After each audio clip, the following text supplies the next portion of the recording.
දවසේ රොටිය දවසේ රොටිය මනුෂ්‍යයා දෙවියන් වහන්සේගේ වචනයෙන් ජීවත් වෙනවා මිස රොටි පමණකින් ජීවත් නොවන්නේය. මතෙව් 4:4.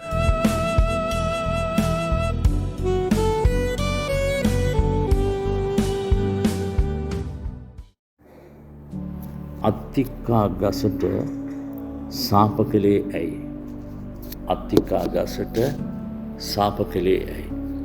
අපි මේ කොටස බයිබලයේ දක්වා තිබෙනවා. සුද්ධ මතෙව් සුභාරංචිය වගේම මාක් සුභාරංචියත්. අපි මතෙව් සුභාරංචියේ කොටස බලමු. 21 වෙනි පරිච්ඡේදයේ මතෙව් 21:18 සිට. අලුයම නුවරට නැවත යන අතර උන්වහන්සේට බඩගිනි විය. උන්වහන්සේ පාර අද්දර තිබෙන අත්තිකා ගහක් දැක ළඟට ගොස් එහි කොළ මිස වෙන කිසිවක් නොදැක මෙතෙන් පටන් කිසි කලක නුඹෙන් පලහට නොගනීවායි ඒ ගහට කීසේක. අත්තිකා ගහ වහා වියලුණේය. ගෝලයෝ ඒ දැක අත්තිකා ගහ වහම වියුණේ කෙසේද කියා මවිත වූය. යේසුස් වහන්සේ උත්තර දෙමින් සැබවක් නුඹලාට කියමි. නුඹලා සැක නොකොට ඇදහිල්ල ඇතුව සිටිනවා නම් අත්තිකා ගහට කළ දේ නුඹලා කරනවා පමණක් නොව ඉදිරි මුහුදේ වැටේවායි මේ කන්දට කීවත් ඒ සිද්ධ වන්නේය. තවද නුඹලා ඇදහිල්ල ඇතුව යාක්ෂාවෙන් ඉල්ලන කොයි දෙයක් නමුත් ඒ සියල්ල නුඹලාට ලැබේයයි ඔවුන්ට කීසේක. දැන් මේ අත්තිකා ගහේ මේ සිදුවීම අපි දකිනවා. මේ ඊශ්‍රායලයේ මේ අත්තිකා කියන ගස අවුරුද්දට දෙපාරක් ඒක පළ දරනවා. මේ සිදුවීම වෙන විට එය ඒ ගසේ තිබුණේ ඒ වාරයේ පටන් ගැනීම ඒ ආරම්භයේ තමයි තිබුණේ. කියන්නේ මල් සහිත තත්ත්වයේ තිබුණේ, ගෙඩි තිබුණේ නැහැ. නමුත් කොළවලින් වැහිලා තිබුණේ අත්තිකා ගහ.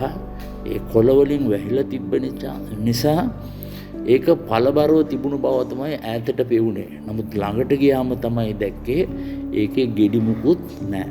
ඒ නිසා තමයි යේසුස් වහන්සේ ඒ ගහට සාප කළේ. එතන කිව්වේ ඒ කොළ මිස වෙන කිසිවක් නොදක මෙතෙන් පටන් කිසි කලක නුඹෙන් පළ හට නොගනීවායි ඒ ගහට කීසේක. අත්තිකා ගහ වහා වියලුණේය. දැන් මේ සිදුවීමට ඊට උඩින් තියෙන කොටස සම්බන්ධයි. ඇයි මේ අත්තිකා ගහට සාප කළේ? දැන් මීට උඩ කොටස තමයි බයිබලයේ තියෙන්නේ මේ දේව මාලිගාව පවිත්‍ර කිරීම. දැන් අපි මං කියුවේ 18 සිට ඊට උඩ කොටස කියන්නේ 12 වෙනි පරිච්ඡේදයේ 12 වෙනි වගන්තිය සිට කොටස මම ඔබට දැන් කියන්නම්. එතන කියනවා යේසුස් වහන්සේ දේව මාලිගාවට ඇතුල්ව මාලිගාවේ විකුණමින්ද මිලේට ගනිමින්ද සිටි සියලු දෙන පිටතට එළවා මිලමාරු කරන්නන්ගේ මේසද පරවියන් විකුණන්නන්ගේ ආසනද පෙරලා දමා මාගේ ගෘහය යාක්ෂා ගෘහයක් කියනු ලබන්නේ යයි ලියා තිබේ. නමුත් නුඹලා ඒක සොරුන්ගේ ගුහාවක් කරති ඔවුන්ට කීසේක. අන්ධයෝද කොරුද දේවමාලිගාවේ උන්වහන්සේ වෙතට ආවෝය. උන්වහන්සේ ඔවුන්ට සුව කළසේක. ඒත් නායක පූජකයොත් ලියන්නොත් උන්වහන්සේ කළ පුදුම දේවල්ද දාවිද්ගේ පුත්‍රයාට හෝසන්නාය කියා දේවමාලිගාවේ මොරගසන දරුවන්ද දැක කිපි මොවුන් කියන දේ ඔබට ඇසෙනවාදයි උන්වහන්සේට කීවෝය. යේසුස් වහන්සේද එසේ බාලයන්ගේද කිරිබොන දරුවන්ගේද මුඛයෙන් ඔබ ප්‍රශංසාව සම්පූර්ණ කර තිබේ යන්න නුඹලා කිසි කලක කියෙව්වේ නැද්දයි ඔවුන්ට කීසේක. උන්වහන්සේ ඔවුන් අත්හැර පිටත්ව බෙතානියට ගොස් එයි සිටිසේක. දැන් මෙතනදී මේ අර අත්තිකා ගහට සාප කරන්න ඉස්සෙල්ලා මේ කොටස තිබුණේ. මෙන්න මේක සම්බන්ධයි ඒ සාප කිරීමට. මේ දේවමාලිගාවේ පවිත්‍ර වීමට. දැන් මේ දේවමාලිගාව ඒක කියනවා යාඥා ගෘහයක් විදියට තමයි දේවවචනේ සඳහන් කර තිබුණේ.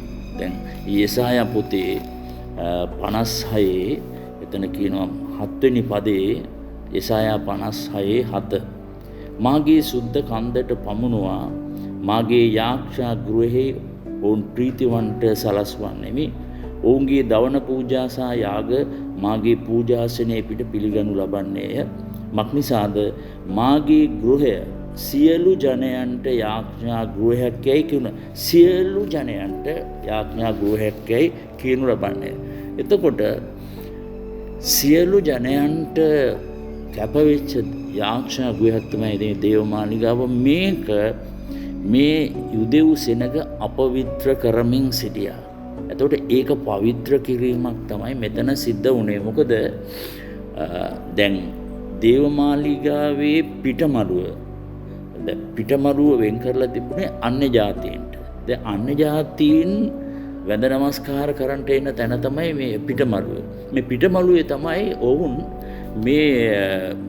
මේවා විකුණමින් මිල මාරු කරමින් මේ සියලු දේ පරවියන් විකුණමින් මේ ඔක්කොම කරලා මේක වෙළඳ පොලක් කරලා තිබ්බේ මේ යාඥා ගෘහය. ඒකටයි ඒ සංසයට කෝපය ඇති වුණේ. දැන් අපිට කියනවා දැන් මෙතනදී දැන් ඔය දුර බැහැර ප්‍රදේශ වලින් එන බැතිමතුන් එතෙන්ට ආවම දැන් ඔවුන්ගේන මුදල් පාවිච්චි කරන්නේ නැහැ දේවමාලිගාවේ මේ බද්ද ගෙවන්න මාලිගා බද්ද ගෙවන්නට.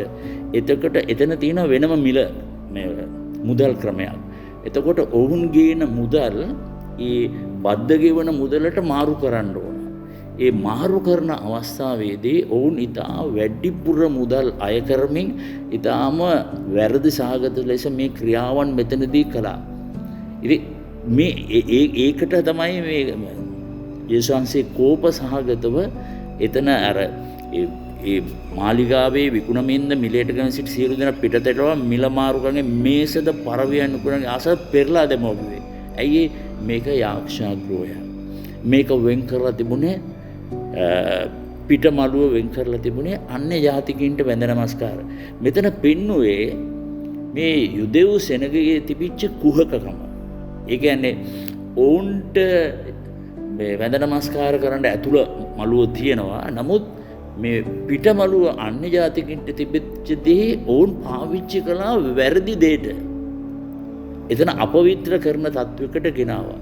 මෙන්න මේ තත්වය ඒ යේසුස් වහන්සේ කෝප සහගතව අර මේ මේස පෙරළුවදීන් පෙන්වුම් කළේ ඊශ්‍රායෙල් සෙනගගේ ඒ භක්තිමන්ත භාවය මතු පිටින් පේන දෙයක් විතරක් තිබ්බට ඇතුළතින් ඔවුන් ආත්මික නැහැ. ඔවුන් ආත්මික වඳ භාවයක සිටියේ ඊශ්‍රායෙල් සෙනග. මෙන්න මේක තමයි ඊළඟට එන ඒ අත්තික්කා ගසට සාප කිරීමෙන් පෙන්වේ. මොකද පෙන්වේ මතු පිටින් මේක පළදරන ගහක් විදිහට පෙන්නනවා. නමුත් ළඟට ගියාම ඒකේ පළ නැහැ. මේකට කියන්නේ දැන් උන්වහන්සේ ගොඩාක් උපමාවන් පාවිච්චි කළා. උන්වහන්සේගේ ඒ දේශන සඳහා උන්වහන්සේ යමක් කියන්න යම් උපමාවක් භාවිතා කළා. දැන් මෙතන කලේ දැන් සාමාන්‍යයෙන් උන්වහන්සේගේ උපමාවන් තින්නේ ස්වභාවික පරිසරයේ තියෙන දෙයක් අරගෙන තමයි ඒ උපමාව කිව්වේ. නමුත් මෙතනදී කලේ මොකද්ද? උන්වහන්සේ ඒකට කියනවා මේ කරපෙන්නූ උපමාවක්. ඉංග්‍රීසියෙන් කියනවා acted out parable කියලා. ඒ කියන්නේ කරපෙන්නූ මේ උපමාවක්. ඒ කරපෙන්නූ කිව්වේ මොකද? අර අත්තිකා ගසට සාප කළා. ඇයි ඒ අත්තිකා ගලේ ඵල නැති නිසා. ඵල නැතිවෙච්ච. ඒ අත්තිකා ගස තමයි ඊශ්‍රායලය. අත්තිකා ගස බොහෝ තැන්වල සඳහන් කරනවා ඊශ්‍රායලයට. ඒතර ඊශ්‍රායලයේ තිබිච්ච ආත්මික වඳභාවය තමයි මෙතන පෙන්වුම් කළේ. අන්න ඒකට තමයි උන්වහන්සේ සාප කළේ. අන්න ඒකට තමයි සාප කළේ. ඒක පෙන්වුවේ ඊට උඩ තිබිච්ච දේවමාලිගාව පවිත්‍ර කිරීම තුලින්. ඒතර අපිට පෙන්වුම් කරන දෙයක් දැන් මාක් සුභාරංචියේ දැන් මෙතන තියෙන දේවමාලිගාව මතේ සුභාරංචි තියෙන දේවමාලිගාව පවිත්‍ර කිරීමේ සිදුවීමට පස්සේ තමයි ඵල නැති මේ අත්තිකා ගහේ කතන්දරේ ගේන්නේ. නමුත් දැන් මාක් සුභාරංචියේ පළවෙනිම පෙන්වන්නේ ගසට සාප කිරීම. ඊට පස්සේ තමයි දේවමාලිගාව පවිත්‍ර කරන්නේ. ඊළඟට පෙන්වන පවෝදා වුන් උදේ එනකොට ගහ සම්පූර්ණයෙන් මැලවිලා තිබ්බා. ඒක සඳහන් කරන්නේ මාක් සුභාරංචියේ 11 වෙනි පරිච්ඡේදය. දැන් මේ මතෙව් සුභාරංචිය කියන්නේ මේ ආකාරයෙන්. නමුත් එකම සිදුවීම ඒක ඉදිරිපත් කරන විදිය තමයි වෙනස්. මාක් සුභාරංචියේත් මතෙව් සුභාරංචියේත්. නමුත් මෙතන කාරණාව මේකයි. උන්වහන්සේ මෙතන කළේ acted out parable එකක්. ඒ කියන්නේ කරපෙන්නු උපමාවක්. මොකද්ද මේකෙන් කිව්වේ? ඊශ්‍රායෙල් සෙනගගේ තිබිච්ච ආත්මික වඳභාවය. ඔවුන් මතු පිටින් හරි සද්‍රාවන්තයි කියලා පෙන්වුවා. ඔවුන් මනුෂ්‍යයන්ට පේන්න යාක්ෂා කරනවා, මේ වීඩියෝ වල යාක්ෂා කරනවා, ඔවුන් ගොඩාක් පුද පූජා කරනවා. හැම දෙයකින්ම ඔවුන් මතු පිටින් පෙන්වුවා ආත්මික භාවක. ඇතුළතින් ඔවුන් හිස්. ඇතුළතින් ඔවුන් වඳයි.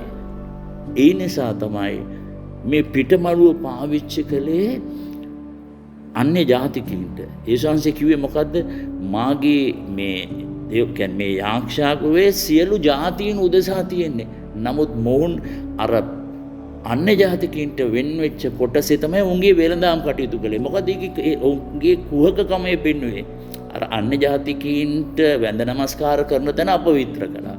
ඒතර යේසුස් වහන්සේ මේ acted out මේ parable එකකින් මේකෙන් පෙන්වුම් කළේ ඊශ්‍රායලයේ තිබෙන වඳගම, ආත්මික වඳගම.